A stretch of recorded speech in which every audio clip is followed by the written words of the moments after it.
So ಈಗ ನಾವು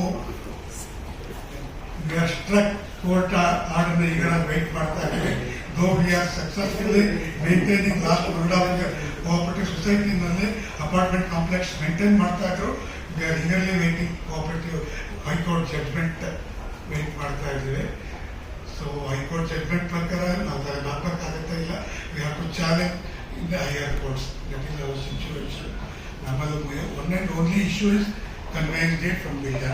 Though it is ERA approved project from day one till completion, our conveyance date ಮಾಡ್ಕೊಡಕ್ಕಾಗ್ತಾ ಇಲ್ಲ. So ಅದೊಂದು we are stuck with conveyance date. Without conveyance date, we are not the owners of the land. So ಸಮಸ್ಯೆ ಏನಾಗುತ್ತೆ, conveyance date ಇಲ್ಲ ಅಂತಂದ್ರೆ ನಾಳೆ ದಿನ project land road widening ಹೋಗ್ಬೋದು, ಅಥವಾ ಮೆಟ್ರೋ ಲೈನ್ ಬಂದರೆ ಮೆಟ್ರೋನೂ ಅಕ್ವೈರ್ ಮಾಡ್ಕೊಳ್ಬೋದು, ಅಥವಾ 40-50 ವರ್ಷ ಆದ ಮೇಲೆ ಪ್ರಾಜೆಕ್ಟ್ ರೀಡೆವಲಪ್ಮೆಂಟ್ ಬರ್ಬೋದು. ಇವೆಲ್ಲ ಸಿಚುವೇಶನ್ನಲ್ಲಿ ಅಪಾರ್ಟ್ಮೆಂಟ್ ಓನರ್ಸ್ ಲ್ಯಾಂಡ್ ಓನರ್ಸ್ ಆಗಿರೋದಿಲ್ಲ.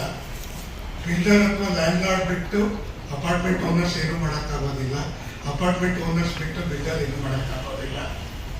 ಸೊ ಇದು ಬಾಂಬೆನಲ್ಲಿ ಬಹಳ ಹಿಂದೆ ಈ ಪ್ರಾಬ್ಲಮ್ ಆಗಿ ಈಗ ಅಲ್ಲಿ ಈ ಸಮಸ್ಯೆಗೆ